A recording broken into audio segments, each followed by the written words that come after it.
Let us take ourselves back to LA in the mid-1970s.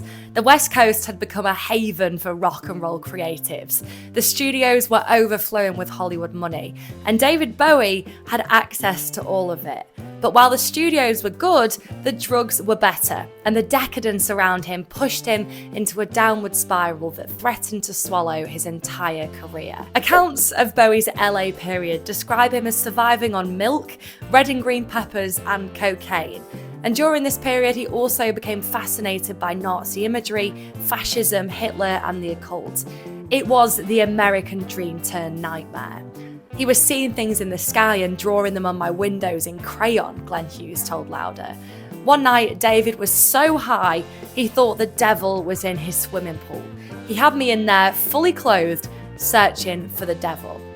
LA to Bowie had become a trap disguised as a playground. So in 1976, he packed his bags and left.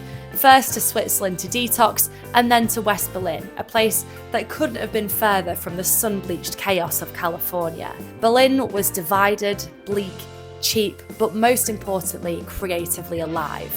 Bowie needed to be anonymous, silent, and the chance to become a person again rather than a persona. And that retreat really shaped his new music.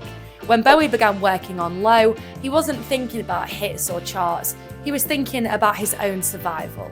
He described himself as being in a dreadful state and making music as a kind of therapy. And you can hear that in the album's fractured instrumentals and clipped minimalist songs.